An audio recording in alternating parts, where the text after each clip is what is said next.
بسم اللہ الرحمن الرحیم۔ اسلام میں حیا کی اہمیت۔ حیا انسان کی فطری صفت ہے۔ جو شخص جتنا زیادہ حیادار ہوگا اتنا ہی وہ اپنے معاشرے میں باوقار سمجھا جائے گا، اس لیے کہ حیا ایک خاص حالت کا نام ہے جو انسان کے دل میں ایمان کے سبب سے ہر برائی اور عیب کے کام سے تنفر و انقباض پیدا کرتی ہے۔ شریعت اسلامی میں اس صفت کو نمایاں مقام حاصل ہے اور جناب رسول اللہ صلی اللہ علیہ وسلم نے امت کو اس کی نہایت تاکید فرمائی ہے۔ اس سلسلے کی چند احادیث درج ذیل ہیں۔ حضرت عمران بن حسین رضی اللہ عنہ فرماتے ہیں کہ حضور اکرم صلی اللہ علیہ وسلم نے ارشاد فرمایا، حیا کا نتیجہ صرف خیر ہے، اور ایک روایت میں ہے کہ حیا ساری کی ساری خیر ہے۔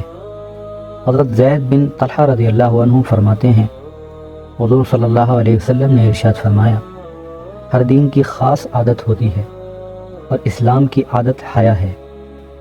حضرت ابن عمر رضی اللہ عنہما ارشاد فرماتے ہیں کہ حضور صلی اللہ علیہ وسلم نے فرمایا، حیا اور ایمان دونوں ایک دوسرے سے ملے ہوئے ہیں، ان میں سے کوئی ایک بھی اٹھ جائے دوسرا بھی خود بخود اٹھ جاتا ہے۔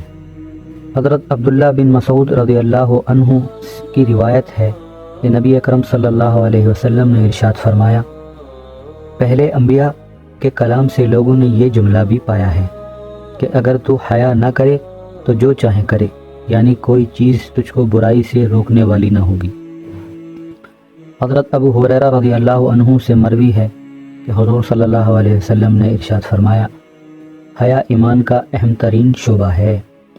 حضرت ابو ہریرہ رضی اللہ عنہ فرماتے ہیں کہ نبی اکرم صلی اللہ علیہ وسلم کا ارشاد ہے، حیا ایمان میں سے ہے، اور ایمان یعنی اہل ایمان جنت میں ہے، اور بے حیائی بدی میں سے ہے، اور بدی والے جہنمی ہیں۔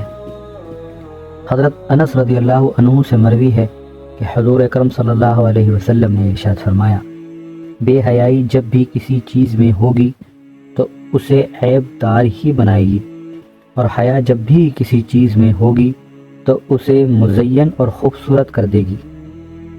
حضرت عبداللہ بن عمر رضی اللہ عنہ کی روایت ہے کہ محسن انسانیت حضور اکرم صلی اللہ علیہ وسلم نے ارشاد فرمایا، اللہ تعالیٰ جب کسی بندے کو ہلاک کرنے کا ارادہ کرتا ہے تو اس سے حیا کی صفت چھین لیتا ہے، بس جب اس سے حیا نکل جاتی ہے تو وہ خود بغض رکھنے والا اور دوسروں کی نظر میں مبغوض ہو جاتا ہے۔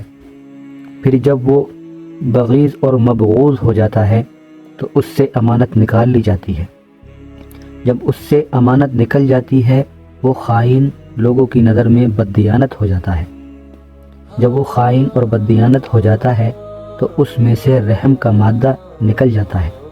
جب اس سے رحمت نکلتی ہے تو وہ لعین اور ملعون ہو جاتا ہے۔ بس جب لعین اور ملعون ہوتا ہے تو اس سے اسلام کا پھندا نکل جاتا ہے۔ الغرض برائیوں سے حیا اور شرم نہ صرف عام لوگوں بلکہ شریعت کے نزدیک بھی نہایت پسندیدہ عادت ہے جو ہر مومن میں پوری طرح پائی جانی چاہیے۔ مسلمان اگر اس صفت سے محروم ہوا تو وہ کبھی بھی کامل طور پر ایمان کا تقاضوں پر عمل نہیں کر سکتا۔